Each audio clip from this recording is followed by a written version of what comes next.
ತುಂಬಾ ಜನ ಈ ವೇದಿಕ್ ಲಾಕು ಬಾಳೆ ಎಲೆ ಇದನ್ನ ನೀವು ವಿಡಿಯೋದಲ್ಲಿ ತೋರಿಸಿರಿ, ನಾವು ಕರೆಕ್ಟ್ ಆಗಿ ತೋರಿಸಿಲ್ಲ, ಅದನ್ನ ಮಾಡೋದು ಹೆಂಗೆ ಅಂತ ಕೇಳ್ತಾನೆ ಇರ್ತಾರೆ. ಇವತ್ತು ಅಜಯ್ ಜ್ಞಾಪಿಸ್ದ, ಬನ್ನಿ ತೋರಿಸ್ತೀನಿ ವೇದಿಕ್ ಲಾಕ್ ಮಾಡೋದಂತ. ಹೇಗೆ ಅಂದ್ರೆ, ನಮ್ಮ ಎಲೆ ಇದೆಯಲ್ಲ ಬಲಗಡೆಗೆ ದೊಡ್ಡ ಭಾಗ ಇರಬೇಕು, ಅಂದ್ರೆ ಇದನ್ನ ಬ್ರಹ್ಮ ಭಾಗ ಅಂತಾರೆ.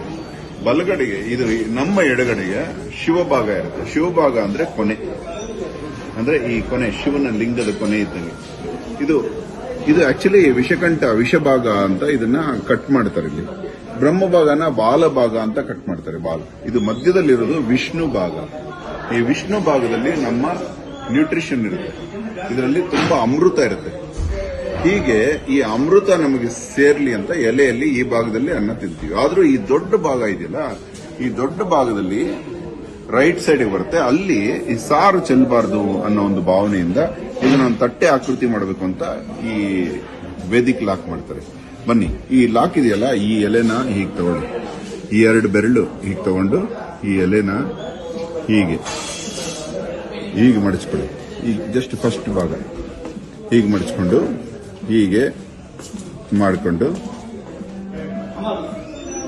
ಮತ್ತೆ ಇದನ್ನ ಹಿಂದಕ್ಕೆ ಮಡಚಿ ಮತ್ತೆ ಇದನ್ನ ಹಿಂಗ್ ಫೋಲ್ಡ್ ಮಾಡಿ ಈ ಕಡೆಯಿಂದ ಓಪನ್ ಮಾಡ್ಕೊಳ್ಳಿ. ನೋಡಿ, ಲಾಕ್ ಆಯ್ತು. ಇದು ವೇದಿಕ್ ಲಾಕ್. ತುಂಬಾ ಚೆನ್ನಾಗಿದೆ ನೋಡಿ. ಅಂದ್ರೆ ಆ ಕಾಲದಲ್ಲಿ ಎಲೆಗಳಲ್ಲಿ ತಿನ್ನುವಾಗ ಎಲೆನ ತಟ್ಟೆ ತರ ಮಾಡ್ಕೊಳ್ಳಕ್ಕೆ ಇದನ್ನ ಬಳಸ್ತಾ ಇದ್ರು. ಎಷ್ಟು ಚೆನ್ನಾಗಿ ಈ ಕಡೆ ಮಾಡಿ ತೋರಿಸ್ತೀನಿ. ಹೀಗೆ ಮಡಚ್ಕೊಳ್ಳಿ. ಫಸ್ಟ್ ಹೀಗೆ ಮಡಚ್ಕೊಂಡು ಇದು ಈ ಕೊನೆ ಹಿಂಗೆ ಶಾರ್ಪ್ ಆಗಬೇಕು. ಮಡಚ್ಕೊಂಡು ಹೀಗೆ ಮಾಡಿ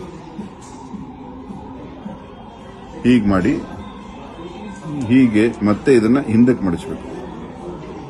ಹಿಂದಕ್ಕೆ ಮಡಚಿ ಮತ್ತೆ ಇದನ್ನ ಹಿಂಗೆ ಡಬಲ್ ಫೋಲ್ಡ್ ಮಾಡ್ಕೊಳ್ಳಿ. ಹಿಂಗ್ ಫೋಲ್ಡ್ ಮಾಡ್ಕೊಂಡು ಈ 2 ತೂತಲ್ಲಿ ಸ್ವಲ್ಪ ಬೆರಳು ಮಾಡ್ಕೊಂಡು ಹಿಂಗ್ ಬಿಟ್ಬಿಡಿ. ಇದು ವೇದಿಕ್ ಲಾಕ್ ಆಯ್ತು ನೋಡಿ. ಇವಾಗ ಸಾರು ಚೆಲ್ಲೋದಿಲ್ಲ. ಇದನ್ನ ಈ ಸರಿ ನೀವೆಲ್ಲ ಕಲಿತೀರಿ ಅನ್ನೋ ಒಂದು ಭಾವನೆಯಿಂದ ಹೇಳ್ತಾ ಇದ್ದೀನಿ. ಎಲೆಯ ಮಹಿಮೆ ಹೇಳಿದೆ. ಬಾಳೆಯ ಎಲೆ ತುಂಬಾ ಶ್ರೇಷ್ಠ. ಧನ್ಯವಾದ. ಅಹೋರಾತ್ರ.